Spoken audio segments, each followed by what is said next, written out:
یا رحمت للعالمین یا رحمت للعالمین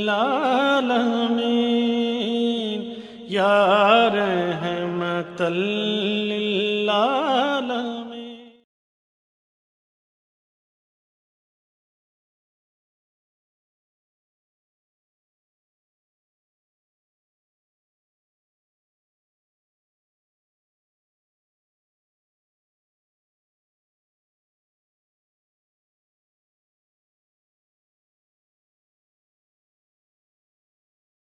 اللهم صل على محمد وعلى آل محمد كما صليت على إبراهيم وعلى آل إبراهيم إنك حميد مجيد.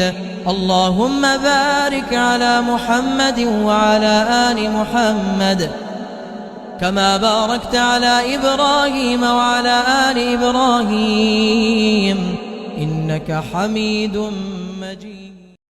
نحمدہ و نصلی علی رسولہ الکریم. اما بعد، اعوذ باللہ من الشیطان الرجیم. بسم اللہ الرحمن الرحیم. رب اشرح لی صدری ویسر لی امری واحلل عقدۃ من لسانی یفقہوا قولی. السلام علیکم ورحمۃ اللہ وبرکاتہ. میرے بہت ہی معزز سامعین، میں آپ کی خدمت اقدس میں اللؤلؤ مکنون سیرت انسائکلوپیڈیا حضرت محمد مصطفیٰ صلی اللہ علیہ وآلہ وسلم اور سیرت النبی ہادی عالم صلی اللہ علیہ وآلہ وسلم کی سیرت سے ماخوذ عصر حاضر کے تقاضوں سے ہم آہنگ دروس و عبر اور فوائد و ثمرات کو پیش کرنے کی سعادت حاصل کر رہی ہوں. معزز سامعین، میری یہ کوشش اس مقصد کو لیے ہوئے ہے کہ جو وعدہ، جو میثاق انسان نے عالم ارواح میں اللہ تعالیٰ سے کیا اور پھر وہ اسے بھلا بیٹھا اور بہک گیا، تو اللہ تعالیٰ نے اپنی بے پایاں رحمت اور محبت نچھاور کرتے ہوئے اس کو ایک موقع معافی کا زندگی کی صورت میں دیا. معزز سامعین، انسان زمین کی مخلوق ہی نہیں ہے، یہ جنت کی مخلوق ہے جو اپنی غلطی کی وجہ سے ایک موقع اپنی غلطی کو سدھارنے کے لیے اللہ سے زندگی کی صورت میں لے کر اس زمین پر اترا ہے، تاکہ وہ بے وفائی جو اس نے جنت میں کی تھی شیطان کے بہکانے پر اس بے وفائی کو وفا میں ثابت کرے اور واپس اپنے اصل گھر لوٹنے کی تیاری کر سکے. اسی مقصد کو لے کر کے میں دنیا میں ہر انسان کے لیے یہ سیرت انسائکلوپیڈیا مختلف زبانوں میں پیش کرنے کی سعادت حاصل کر رہی ہوں. آپ اس وقت اردو میں اسے سن رہے ہیں. میری دعا ہے کہ مجھے اور میرے ہر سننے والے کو قرآن پاک کی اصل تعلیمات، اس کی سچائی کو اور اسوہ حسنہ کی اعلیٰ مثال حضرت محمد مصطفیٰ صلی اللہ علیہ وآلہ وسلم کی سیرت کو سمجھیں اور اپنی زندگی میں لانے کی اللہ تعالیٰ سے توفیق مانگے اور کوشش کرے کہ وہ جنت میں واپس جانے کی تیاری کر سکے، کیونکہ نہ ہم زمین کے مخلوق ہیں اور نہ زمین ہمارا مستقل ٹھکانہ ہو سکتی ہے. ہم تو بس ایک چانس، ایک موقع لے کر اس زمین میں اترے ہیں تاکہ ہم خود کو ثابت کر سکیں اور اللہ تعالیٰ کی رضا کو دوبارہ سے حاصل کر کے جنت میں داخل ہو سکیں. تو آئیے آج اپنے اسباق کا حصہ شروع کرتے ہیں، جس کا عنوان ہے یہود و نصارہ کی تحریف. الحمدللہ نحمدہ ونستعینہ ونستغفرہ ونعوذ باللہ من شرور انفسنا ومن سیئات اعمالنا من یہدہ اللہ فلا مضل لہ ومن یضلل فلا ہادی لہ واشہد ان لا الہ الا اللہ وحدہ لا شریک لہ واشہد ان محمد عبدہ ورسولہ. بنی اسرائیل اپنے آپ کو اللہ تعالیٰ کے چہیتے اور محبوب سمجھتے ہیں. اس ذہنی گمراہی کی وجہ سے وہ شروع ہی سے منمانی کرتے آئے ہیں. اپنی خواہشات کی پیروی کے لیے احکام الہی میں رد و بدل کرنا اور انبیاء کو قتل کرنا ان کا شیوا رہا ہے.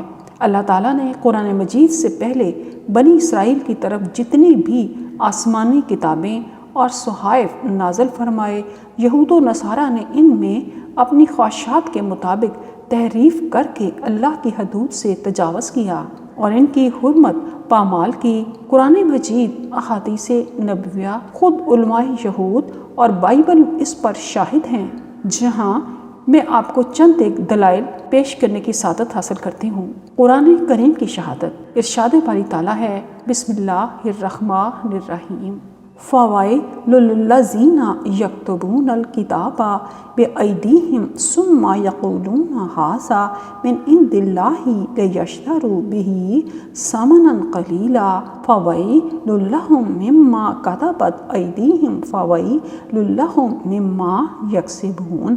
بس ان لوگوں کے لیے بڑی ہلاکت ہے جو اپنے ہاتھوں سے منمانی شریعت کی کتاب لکھتے ہیں، پھر دعویٰ کرتے ہیں یہ اللہ کی طرف سے ہے تاکہ اس کے بدلے میں تھوڑی سی قیمت حاصل کریں۔ بس ان کے لیے بڑی ہلاکت ہے اس چیز کے سبب جو ان کے ہاتھوں نے لکھی، اور ان کے لیے بڑی ہلاکت ہے اس چیز کی وجہ سے جو وہ کماتے ہیں۔ سورۃ النساء میں اہل کتاب کی تحریف کا ذکر یوں کیا گیا ہے، بسم اللہ الرحمن الرحیم، من الذین ہادوا یحرفون الکلم عن مواضعہ ویقولون سمعنا وعصینا واسمع غیر مسمع۔ یہودیوں میں سے کچھ لوگ الفاظ کو ان کے موقع محل سے ہٹا دیتے ہیں اور کہتے ہیں ہم نے سنا اور ہم نے نافرمانی کی، اور کہتے ہیں سنو اگرچہ تم اس قابل نہیں ہو کہ تمہیں کچھ سنایا جائے۔ ایک اور مقام پر ان کی تحریف کا تذکرہ اس طرح آیا ہے، بسم اللہ الرحمن الرحیم، وَإِنَّ مِنْهُمْ لَفَرِيقًا يَلْوُونَ أَلْسِنَتَهُمْ وَإِنَّ مِنْهُمْ لَفَرِيقًا يَلْوُونَ أَلْسِنَتَهُمْ بِالْكِتَابِ لِتَحْسَبُوهُ مِنَ الْكِتَابِ وَمَا هُوَ مِنَ الْكِتَابِ وَيَقُولُونَ هُوَ مِنْ عِنْدِ اللَّهِ وَمَا هو من عند اللہ ویقولون علی اللہ الکذب وہم یعلمون۔ اور بے شک ان میں سے ایک گروہ کتاب پڑھتے ہوئے زبان کو توڑتا مڑوڑتا ہے تاکہ تم اسے کتاب کا حصہ سمجھو، حالانکہ وہ کتاب میں سے نہیں، اور وہ کہتے ہیں کہ یہ اللہ کی طرف سے ہے، حالانکہ وہ اللہ کی طرف سے نہیں ہے، اور وہ جان بوجھ کر اللہ پر جھوٹ باندھتے ہیں۔ یہودی توریت میں تحریف کرنے اور حق کو چھپانے میں کس قدر دلیر تھے، اس کا اندازہ اس واقعے سے آپ بخوبی کر سکتے ہیں۔ عبداللہ بن عمر رضی اللہ تعالیٰ عنہ سے روایت ہے کہ یہودی رسول اللہ صلی اللہ علیہ وآلہ وسلم کی خدمت میں حاضر ہوئے۔ انہوں نے آپ کو بتایا کہ ان میں سے ایک مرد اور ایک عورت نے زنا کیا ہے۔ رسول اللہ صلی اللہ علیہ وآلہ وسلم نے ان سے دریافت فرمایا، ما تجدون فی التوراۃ فی شان الرجم، تم رجم یعنی سنسار کرنے کے بارے میں تورات میں کیا حکم پاتے ہو؟ وہ بولے، تورات میں ہم دیکھتے ہیں کہ ہم انہیں رسوا کریں اور انہیں کوڑے لگائیں۔ اس پر سیدنا عبداللہ بن سلام رضی اللہ تعالیٰ عنہ نے کہا، تم نے جھوٹ بولا ہے، بلا شبہ اس میں رجم کا حکم موجود ہے۔ پھر یہودی تورات لائے اور اسے کھولا تو ان میں سے ایک یہودی نے رجم کی آیت پر اپنا ہاتھ رکھ دیا اور اس سے پہلے اور اس کے بعد والی عبارت پڑھی۔ سیدنا عبداللہ بن سلام رضی اللہ تعالیٰ عنہ نے اس سے کہا، اپنا ہاتھ اٹھاؤ۔ اس نے اپنا ہاتھ اٹھایا تو وہاں رجم کی آیت موجود تھی۔ یہودی کہنے لگے، اے محمد، عبداللہ بن سلام نے سچ کہا ہے، بے شک تورات میں رجم کی آیت موجود ہے۔ چنانچہ رسول اللہ صلی اللہ علیہ وآلہ وسلم نے ان دونوں کے لیے رجم کا حکم دیا تو انہیں رجم کر دیا گیا۔ حضرت عبداللہ بن عمر رضی اللہ تعالیٰ عنہ نے بیان کیا کہ میں نے رجم کے وقت یہودی مرد کو دیکھا، وہ خود پتھر کھا رہا تھا اور اس عورت پر جھک جھک کر اسے پتھروں کی مار سے بچا رہا تھا۔ ایک اور روایت میں ہے کہ نبی صلی اللہ علیہ وآلہ وسلم یہودی علماء سے استفسار کے لیے ان کے دارالعلوم تشریف لے گئے۔ اس وقت 3 یہودی علماء آپ کے سامنے پیش ہوئے۔ ان کے نام عبداللہ بن سوریہ، ابو یاسر اور وہب بن یہودہ تھے۔ آپ نے ان میں سے عبداللہ بن سوریہ کو مخاطب کرتے ہوئے فرمایا، میں اللہ تعالیٰ کے نام سے تم سے پوچھتا ہوں، کیا تم جانتے ہو کہ اللہ تعالیٰ نے تورات میں شادی شدہ افراد کے لیے زنا کی سزا رجم مقرر کی ہے؟ اس نے اسباق میں جواب دیا اور ساتھ ہی یہ بھی کہا کہ ابو قاسم یہودی خوب جانتے ہیں کہ آپ اللہ تعالیٰ کی طرف سے بھیجے ہوئے رسول ہیں، مگر یہ لوگ آپ سے حسد کرتے ہیں۔ جب یہودیوں نے زنا کی سزا کے لیے تورات میں موجود حکم کو چھپانے کی ناکام کوشش کی تو اسی مقدمے کی کارروائی کے دوران آپ نے یہودیوں سے اس قانون کو چھپانے کی وجہ پوچھی کہ تم نے اللہ تعالیٰ کے اس قانون کو کیوں ترک کر دیا جو تمہارے پاس موجود ہے۔ انہوں نے بتایا کہ کچھ عرصہ جرم زنا کی سزا تورات کے قانون کے مطابق دی جاتی رہی، حتیٰ کہ شاہی خاندان کے ایک شخص نے زنا کا ارتکاب کیا تو بادشاہ نے اسے رجم کرنے سے انکار کر دیا۔ اس کے بعد جب ایک اور کم تر نسب کے شخص نے زنا کیا اور بادشاہ نے اسے رجم کی سزا دینا چاہی تو لوگوں نے کہا کہ نہیں، اسے اس وقت تک رجم نہیں کیا جا سکتا جب تک شاہی خاندان کے فلاں شخص کو بھی رجم نہ کیا جائے۔ جب انہوں نے اس پر اصرار کیا تو بالآخر سب نے اس بات پر اتفاق کر لیا کہ زنا کے مجرموں کو رجم کی بجائے کوڑے لگائے جائیں، منہ کالا کیا جائے اور گدھے پر دم کی طرف منہ کر کے سوار کیا جائے۔ اس طرح انہوں نے رجم کے حکم پر عمل ترک کر دیا تھا۔ تورات کا قانون پوشیدہ رکھنے کا یہ سبب معلوم کرنے کے بعد آپ صلی اللہ علیہ وآلہ وسلم نے فرمایا، اللہم انی اول من احیا امرک اذ اماتوہ، اے اللہ میں تیرے حکم کو زندہ کرنے والا پہلا شخص ہوں جبکہ انہوں نے اسے ختم کر دیا تھا۔ اللہ تعالیٰ نے عیسیٰ علیہ السلام پر ایک آسمانی کتاب نازل کی تھی جو انجیل کہلاتی ہے، اور ہو سکتا ہے کہ آج اس کے بعض اجزاء عیسیٰ علیہ السلام پر نازل شدہ الوہی تعلیمات کی صورت میں عہد نامہ جدید میں شامل ہوں۔ یہی کیفیت تورات اور دیگر صحیفوں کی ہے۔ مسلمان تورات، زبور اور انجیل پر ایمان رکھتے ہیں، لیکن آج کل کی بائبل جس شکل میں ہمارے سامنے ہے اس پر ایمان نہیں رکھتے، کیونکہ موجودہ بائبل ان اصل کتب کا مجموعہ ہی نہیں ہے جو اللہ نے نازل کی تھیں، بلکہ یہودیوں اور عیسائیوں نے ان میں وقتاً فوقتاً طرح طرح کی ترمیمیں اور تحریفیں کی اور من مانے اضافے کر ڈالے۔ یہ بات امریکہ میں national council of churches NCC کی اس کمیٹی نے بھی تسلیم کی جو بائبل مقدس کے ترمیم شدہ معیاری ایڈیشن پر نظر ثانی کے لیے 1937 میں قائم کی گئی تھی۔ یہ کمیٹی 32 عیسائی علماء پر مشتمل تھی۔ انہوں نے تعاون کرنے والے فرقوں کے 50 نمائندوں پر مشتمل مشاورتی بورڈ کے تاثرات، تجاویز اور مشورے اپنی رپورٹ میں شامل کیے۔ کمیٹی نے بائبل مقدس کے مقدمے میں لکھا، بعض اوقات یوں لگتا ہے کہ متن میں سے کچھ حصے حذف کر دیے گئے ہیں، لیکن کسی نسخے میں بھی حذف شدہ حصے قابل اطمینان طور پر بحال نہیں کیے گئے۔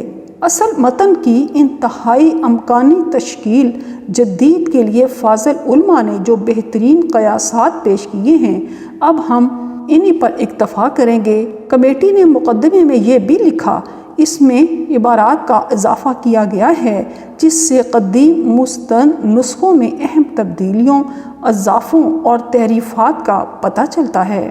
اہل کتاب نے منمانی تحریف کا جو بازار گرم کیا، اس کا ذکر صرف قرآن ہی میں نہیں بلکہ خود آج کی بائبل میں بھی موجود ہے۔ بائبل قرآن کی بتائی ہوئی حقیقت کو تسلیم کرتی ہے۔